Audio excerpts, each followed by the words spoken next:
అలాగున్నవో లేవో అని ప్రతిదినము లేఖనములను పరిశోధించుచూ వచ్చిరి. జాగ్రత్త వినాలి.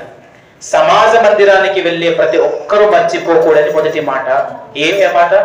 సమాజంగా కూడుకుంట మానవద్దు. ప్రతి కూడికకు అటెండ్ అవ్వాలి. అది మొదటి మాట. అయితే రెండో మాట ఏమని చెప్తున్నాడు తెలుసా అండి? రెండో మాట, ఆ సమాజంగా కూడుకునే చోట మనకు చెప్తున్నాను, సమాజంగా కూడుకుంటాం కదండి. గృహ కూడికలు కావచ్చు, ఏ కూడికలైనా కావచ్చు, సంఘ కూడికలైనా కావచ్చు.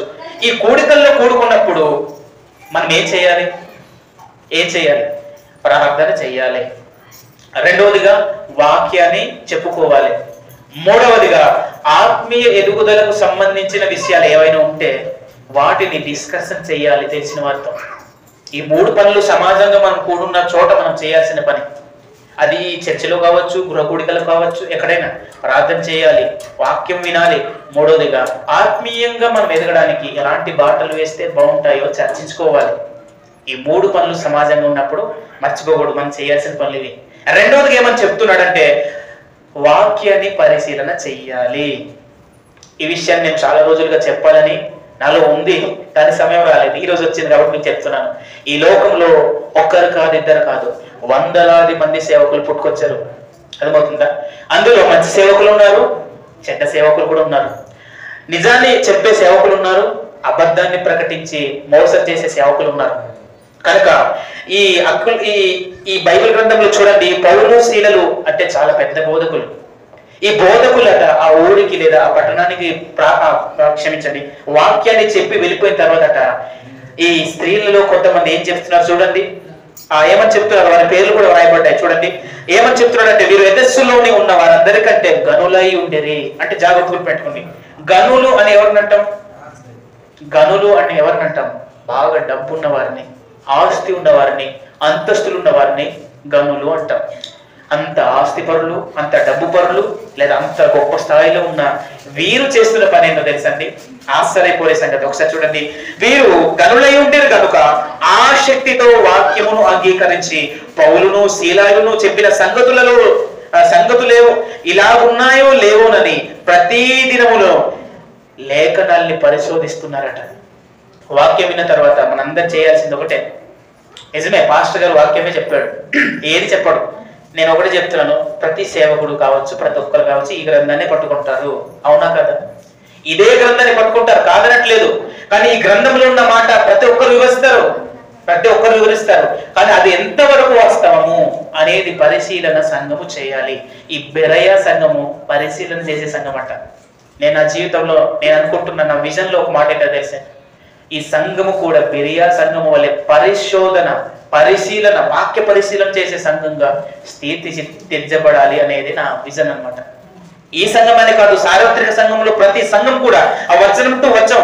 ఆయన చెప్తున్న మాట నిజంగా ఎంతవరకు వాస్తవం? అవునా కాదు?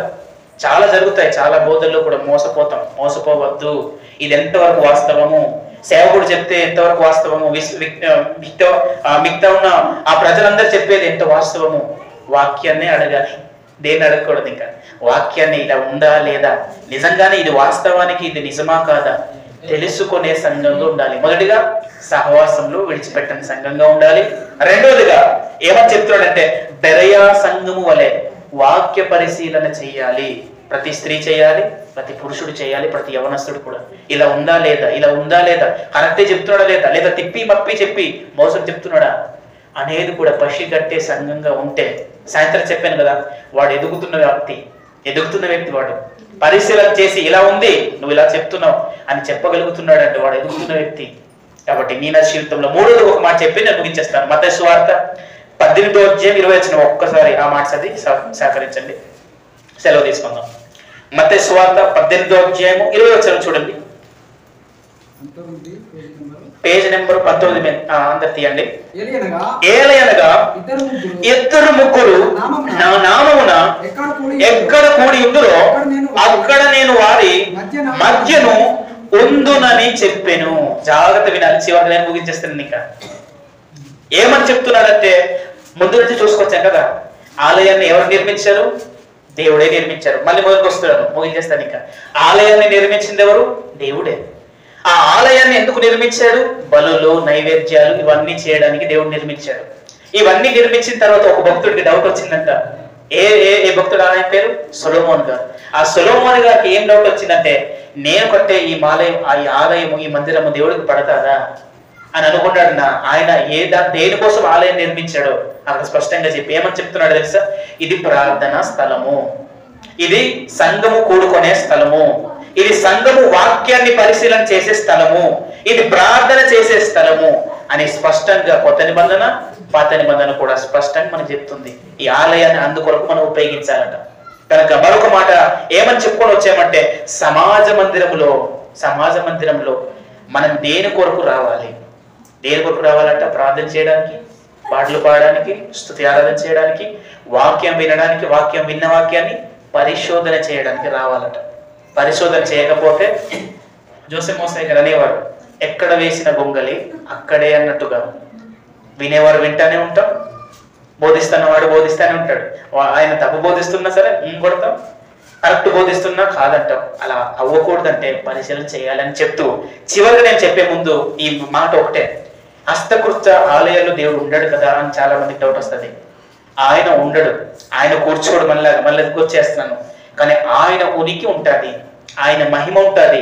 ఆ మహిమ ద్వారా ఆయన పలికిన మాట, పరిశుద్ధాత్మ వాక్కు ద్వారా పలికిన మాట, ఎక్కడైతే నా నామంన 2-3 కూర్చుంటారో వారి మధ్యలో నేను ఉంటాను అని సెలవిస్తున్నాడు దేవుడు కొత్త నిబంధనలో. పాత నిబంధనలో అయితే ఓన్లీ భక్తుల్నే దర్శించి వెళ్ళిపోయేవాడు. కానీ కొత్త నిబంధన ప్రకారం ఆలోచన చేయగలిగితే ఎంతమంది కూర్చున్నాం? 2-3 కాదు, దాదాపు 20-30 మంది కూర్చున్నాం.